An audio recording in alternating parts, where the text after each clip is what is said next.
पार्टियों में वंशवाद खत्म करने के दावे तो किए जाते हैं, लेकिन जब उसे अमली जामा पहनाने की बारी आती है तो सारे नियम और दावे धरे के धरे रह जाते हैं। विधानसभा चुनाव में भी ये बात देखने को मिली थी। अब लोकसभा चुनाव में उसी की आहट दिख रही है। कांग्रेस कहती है पार्टी में पैराशूट कल्चर खत्म हो गया। बीजेपी कहती है कि वो तो कार्यकर्ताओं वाली पार्टी है। अगर दोनों के दावों में दम है तो फिर तो जमीनी कार्यकर्ताओं के हिस्से जिम्मेदारी के साथ साथ अच्छे दिन भी आ जाने थे। सच तो ये है कि इनकी कथनी और करनी में फर्क का बड़ा फासला है।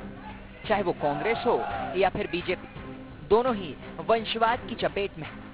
या यूं कहें कि इनके पास इससे बाहर निकलने का कोई विकल्प ही नहीं बचा है। हालांकि ये परंपरा पहले से चली आ रही है, लेकिन लोकसभा में इसका जिक्र इसलिए जरूरी है क्योंकि बीजेपी और कांग्रेस दोनों ही पार्टियों में बड़े नेताओं के रिश्तेदार और परिजन टिकट की दावेदारी कर रहे हैं।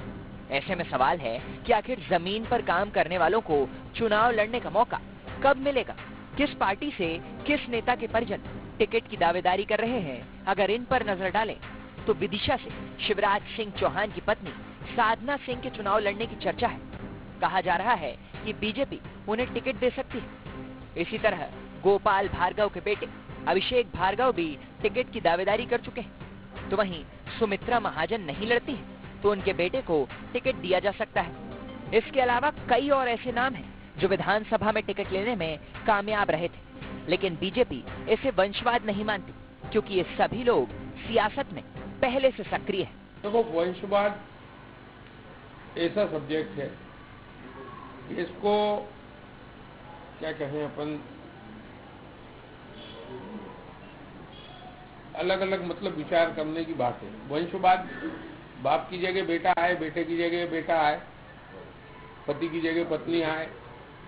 अगर सार्वजनिक जीवन में काम सतत कर रहा है कोई भी व्यक्ति, चाहे वो बेटा हो कि पत्नी हो, तो वहां इसे वंशवाद की श्रेणी में नहीं रखा जाता।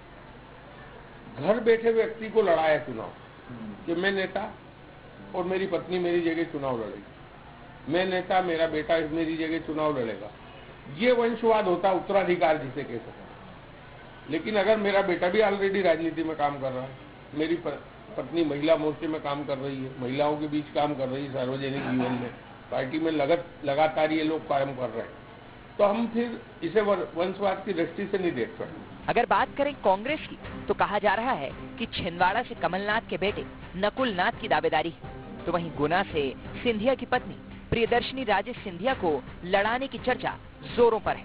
ये तो सिर्फ बड़े चेहरे हैं, कुछ और नेता भी हैं जो टिकट की जुगत में लगे हैं।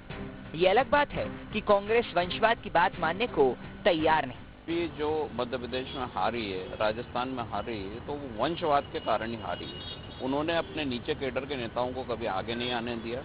अपने पुत्रों को, अपनी पुत्रियों को जो लायक हैं या नहीं है, उनको भी चुनाव लड़वाया और कहीं जीते और कहीं हारे। तो जो नीचे का केडर होता है उसने अपने आप को अपमानित महसूस करा। आपने कल एक उदाहरण देखा होगा कि ताई ने एक मीटिंग बुलाई थी, उसमें चंद लोग ही पहुंचे थे। तो उसकी वजह यही है कि बीजेपी के जितने नेता है वो वंशवाद से प्रभावित हैं।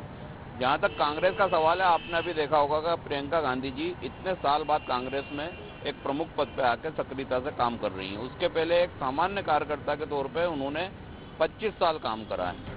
वंशवाद पार्टियों की डिक्शनरी में कोई नया शब्द नहीं है। लंबे समय से इसके साए में पार्टियां रही हैं। विधानसभा चुनाव में भी इसकी तस्दीक हो चुकी है।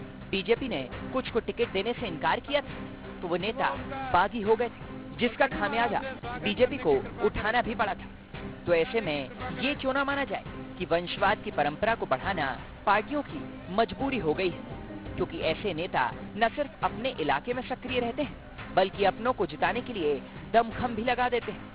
इसी के बहाने पार्टियों की कुछ सीटें भी सुरक्षित हो जाती हैं। वंशवाद को लेकर बीजेपी और कांग्रेस दोनों ही विधानसभा चुनाव में अंदरूनी विरोध को झेल चुकी है।